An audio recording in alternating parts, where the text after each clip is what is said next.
Thank you.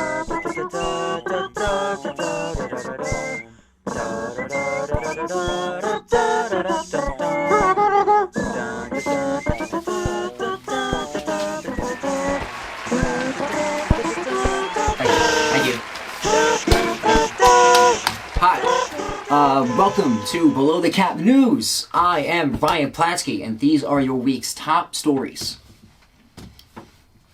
After announcing that he and Elon Musk would somehow be fighting in the Roman fucking Colosseum, Mark Zuckerberg tore his ACL in training to fight Musk. Now, personally, I'm not sure who greenlit two of the biggest tech dorks in history to go forward with intense hand-to-hand combat, but honestly, I think that this man is faking. Right, he remembered that Musk had been on Rogan a couple of times, figured that Joe showed him some moves, and so now he's bitching like a goddamn school kid, right? The only way that I might actually watch this is if A, they're in big giant mech suits, right? Or B, Jeff Bezos flies in off of a helicopter and then gets his ass kicked by both of them, right? Fuck Bezos for buying Thursday Night Football. All I gotta say.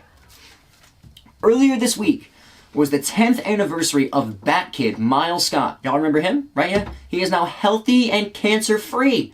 Yeah, it's fucking amazing, dude. He now goes around dressed up as Robin, promptly getting the shit kicked out of him every single night. In his own city. Yeah. Iowa teenager Jeremy Goodell has been given a life sentence, or sentencia de por vida, for beating his Spanish teacher to death over a bad grade. Can you say sentencia de por vida? Great job! Donald Trump's attorneys moved for a mistrial after claiming that Judge Arthur Engoron has been showing bias.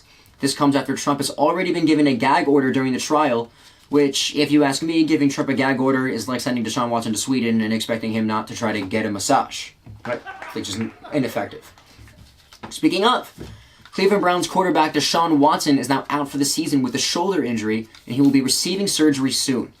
This comes after his best half of football in 2 years, getting paid $50+ million, right? Went 14 for 14 in the second half and came back to beat the Ravens. 16 points in the fourth quarter.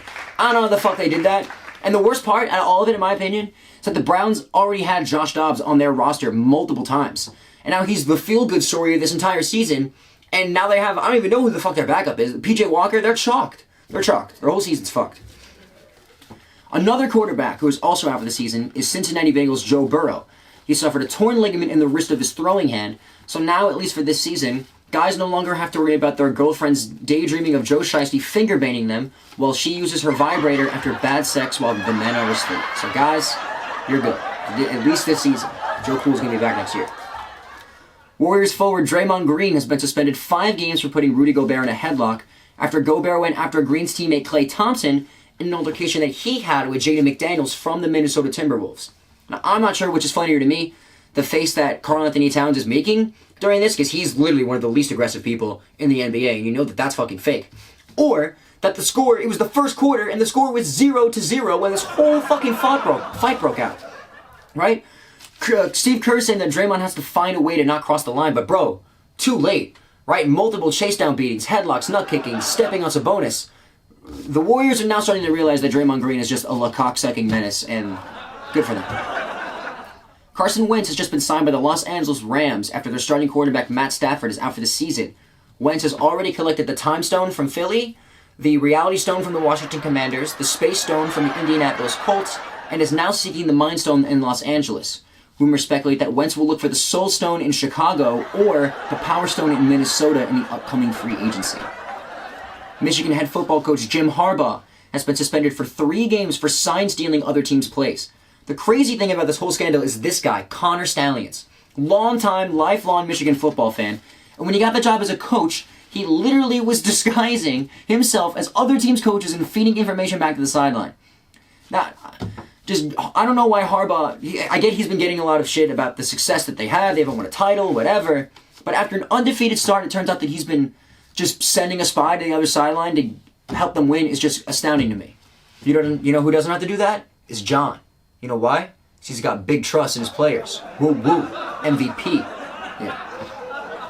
Philly 76ers guard Kelly Oubre was severely injured when he was hit by a car earlier this week. Police say they have no evidence of the accident. Might I ask, how? no traffic cam footage, no statements from witnesses. Police are saying that they found no evidence that it took place where Oubre claims it did. And I mean, look, I'm no detective, but have y'all thought that this is because he got hit by a car and then the car just drove away? Right? You're not going to find like a muffler at the scene. Check other streets. Check other areas than the reported accident. Like, dude get hit by a car. His memory's probably just a little bit off, honestly. Andre 3000 has released his new album, New Blue Sun, and it is just him playing the flute with other instruments. It's fucking amazing. Quote, I gravitated mostly toward the wind, and the first track will be called I Swear I Really Wanted to Make a Rap Album, but this is literally the way the wind blew me this time. It's fucking amazing.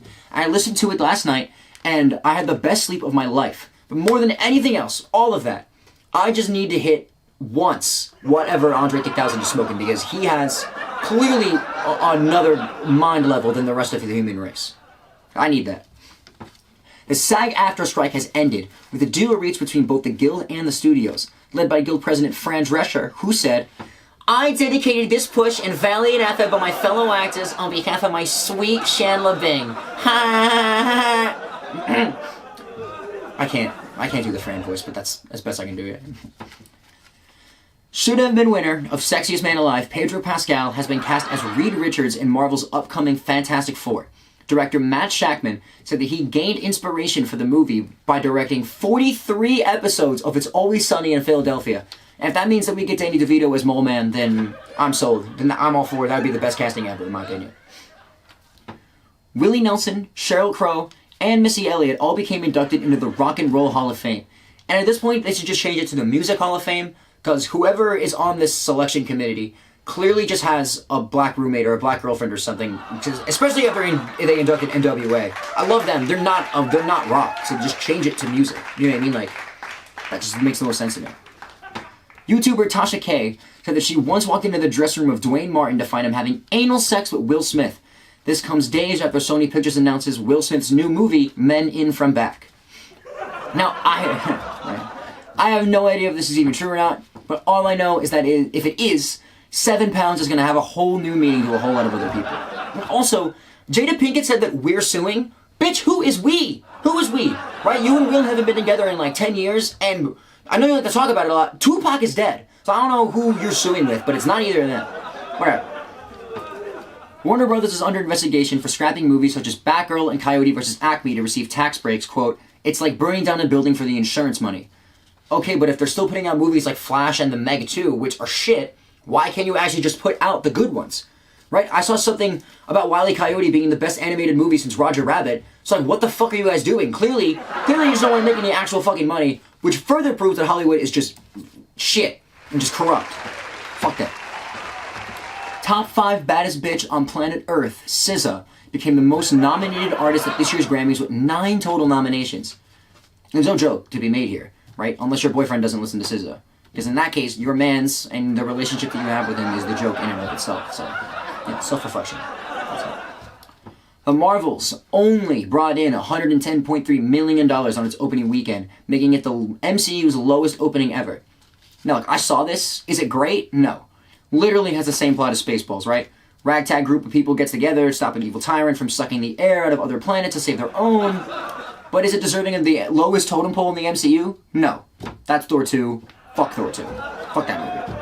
Also, what the fuck is with the musical numbers, right? I get wanting to double down on the dancing shit from Ms. Marvel, but making Brie Larson glitter and shine like yet another stereotypical white girl empowered Disney princess is not the way to do it, Kevin. It's just not the way. You're better than that. Our final story, maybe our most important story we might ever do. Snoop Dogg has announced his retirement from smoking marijuana going forward. And we just want to say thank you for all you have done to pave the way for fellow potheads like myself, and may you spend your final days rested and healthy going forward. Thank you. And thank you for watching Below the Cap News. I'm Ryan Klatsky, and have a great night, great day, evening, I don't know when you're watching this, but yeah, thank you.